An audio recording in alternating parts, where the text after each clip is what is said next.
इसके बारे में बताया था मैंने आपको। आपको बिना मेरे पीछे पड़े बिना चैन नहीं मिलता ना।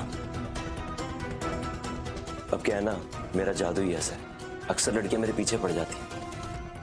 इसका भी कुछ ऐसा ही हाल था। खैर, अगर आपकी पूछताछ हो गई हो तो मुझे अपना मेहंदी का फंक्शन अटेंड करना है। 1 मिनट, ज्यादा मासूम बनने की कोशिश मत करो। तुम अच्छी तरह जानते हो मैं क्या कह रही हूँ। इस लड़की ने अपनी जान ले ली है। क्या? हाँ, और अब मुझे ये जानना है कि इसने अपनी जान क्यों ली। सच बताओ मुझे, वरना। अरे मुझे क्या पता उसने ऐसा क्यों और कब किया। उस रात भी काफी सालों बाद मिला था मैं उससे। उसके बाद मैं उन्नति के साथ अपनी शादी की तैयारियों में लगा हुआ हूँ। मैं बस ये जानती हूँ कि इतना बड़ा कदम उठाने से पहले वो तुमसे मिलने आई थी। मैंने देखा था कैसे तुम दोनों की बहस हो रही थी, और उसके बाद उसने सुसाइड कर ली। ऐसा क्या कहा था तुमने उससे? क्या चल रहा है तुम्हारे बीच में? कोई भी आत्महत्या करे उससे मेरा क्या लेना देना है? उसने अपनी किसी चिट्ठी में मेरा नाम लिखा? नहीं ना। या उसने कहीं पर भी मेरा नाम लिखकर अपनी आत्महत्या का जिम्मेदार मुझे ठहराया? नहीं ना। अगर ठहराया होता ना तो आपकी जगह यहाँ पुलिस मेरे से सवाल जवाब करने आती।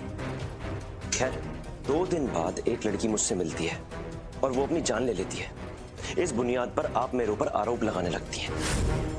वैसे एक बात बताइए, आपकी हिम्मत कैसे हुई करने की? आपकी हद की भी ना हद हो गई। वैसा कमाल है, कितनी घटिया किस्म की रिपोर्टर है ना आप, जिसे ये नहीं पता कि अपनी जान लेने के लिए 100 वजह होती है। हो सकता है उसकी दिमागी हालत ठीक ना हो, क्योंकि जिस तरह वो मेरे पीछे पड़ी थी उसे देखकर तो यही लग रहा था। लेकिन नहीं, आपको तो मेरे ऊपर आरोप लगाने हैं। अब मैं 100 लोगों को जानता हूं, अगर उनमें से कोई भी अपनी जान ले लेगा तो आप तो मुझसे सवाल करेंगी ना। मुझसे सवाल करने से पहले खुद से सवाल करो। तुम्हें थोड़ा सा भी दुख नहीं है ना उसके जाने का? भैया आपने विक्रांत को कहीं देखा? क्या हुआ, तू ठीक है? भैया कुछ ज्यादा अच्छा नहीं लग रहा, वो बहुत भीड़ है ना, और विक्रांत भी मेरे आसपास नहीं। आपने उसको देखा?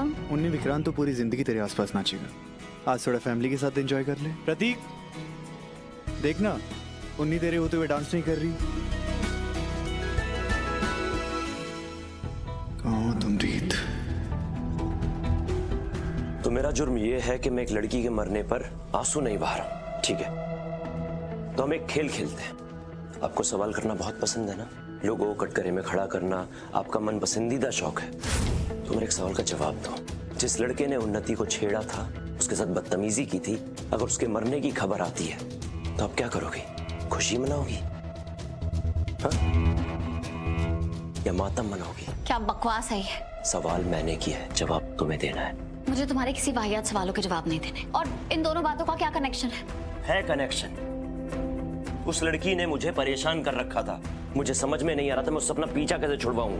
उसने मेरा जीना मुहाल कर रखा था। दिन रात कॉल, मैसेजेस, और आज अचानक आप मुझसे कहती हैं कि उसने अपनी जान दे दी।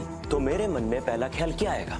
यही ना कि जिस तरह वो मेरे पीछे पड़ी हुई थी उसकी दिमागी हालत ठीक नहीं थी। तो इस वक्त वो जहां पर भी है इस दुनिया से अच्छी जगह पर है, सच्चा आदमी हूं। अगर उसके जाने से मुझे थोड़ा सा चैन मिल गया तो मैं इसमें झूठा दुख क्यों दिखाऊं?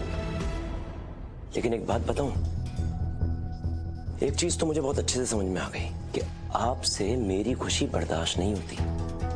आज जब राघव मेरे साथ खड़े हैं तो आपसे बर्दाश्त नहीं हो रहा है कि आपके परिवार ने उस इंसान को चुना है उन्नति के लिए जिससे आप नफरत करती हैं। और मुझे तो यह समझ में नहीं आता कि आप मुझसे नफरत करती क्यों हैं। और मुझे ना इस बात की परवाह ही नहीं है। मैंने अपनी जिंदगी चैन से जीना चाहता हूं, आराम से।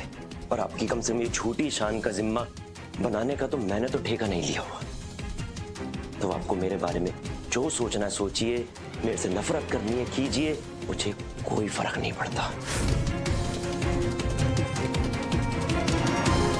तो आप उस पर ब्लाइंडली भरोसा करते हैं? तो क्यों ना करूं? मेरी बहन का होने वाला पति है वो, और तुम चाहती हो मैं उसे क्रिमिनल की तरह देखूं? क्या किया उसने रीत? कोई सबूत है तुम्हारे पास? नहीं ना, बस किसी अजीब से इत्तेफाक का सहारा लेती रहती हो। जब अटैकर उन्हीं के रूम में घुसा तो वो लेट क्यों आया? वो लड़की जिसने सुसाइड की उसे विक्रांत पहले से जानता था क्या? यही सब है तुम्हारे पास बोलने के लिए? पर ये कोई मामूली इत्तेफाक नहीं है। पता है क्या रीत, मुझे लग रहा है इस बार विक्रांत सही है और तुम उससे नफरत करने के बहाने ढूंढ रही हो। ऐसा क्यों कह रहे हैं राघव? मेरी कोई पर्सनल दुश्मनी नहीं। तुम्हारी पर्सनल दुश्मनी है कीर्ति से। कि कीर्ति ने हमारी जिंदगी का जो हाल किया है, इसलिए तुम विक्रांत को गलत प्रूव करना चाहती हो। तुमसे बर्दाश्त नहीं हो रहा कि कीर्ति का भाई उन्नति का पति कैसे हो सकता है। हाँ है मुझे कीर्ति से प्रॉब्लम, और कोई छोटी मोटी नहीं, बहुत बड़ी प्रॉब्लम है। मैं नहीं चाहती कि वो किसी भी तरीके से हमारी लाइफ में रहे, पर इशू सिर्फ कीर्ति नहीं है, विक्रांत भी है राघव। उसकी सोच वो उन्नति के लिए ठीक नहीं है। आप देख क्यों नहीं पा रहे कि वो उन्नति को कंट्रोल करता है? उन्नति उसकी ज्यादा सुनती है, आपकी नहीं। हाँ तो मैं दोनों की शादी होने वाली है। विक्रांत उन्नति से प्यार करता है, उन्नति विक्रांत से प्यार करती है, तो इसमें तुम्हें क्या प्रॉब्लम हो रही है? मेरी बहन तुम जितनी इंडिपेंडेंट नहीं है, वो किसी पर भरोसा करना चाहती है, किसी के साथ सेफ फील करना चाहती है, तो तुम्हें क्या प्रॉब्लम हो रही है रीत? रीत, विक्रांत और उन्हीं की शादी होने वाली है और विक्रांत की सोच अलग है, वो कीर्ति का भाई है। इस बेसिस पे मुझे जज नहीं करने वाला और खूनी तो बिल्कुल नहीं बुलाने वाला। तुम एक बात बताओ, ध्रुव और कीर्ति की भी तो शादी हो रही है ना, तुम उसे क्यों नहीं रोक रही? विक्रांत के ऊपर तो तुम्हें सिर्फ शक है, कीर्ति के कारनामे तो हमने अपनी आंखों से देखे। तुम उसकी शादी को रोक पाई? नहीं ना। अपने भाई की चॉइस के सामने तुम्हें घुटने टेकने पड़े ना, तो उन्हीं और विक्रांत की शादी के पीछे क्यों पड़ी हो रही थी?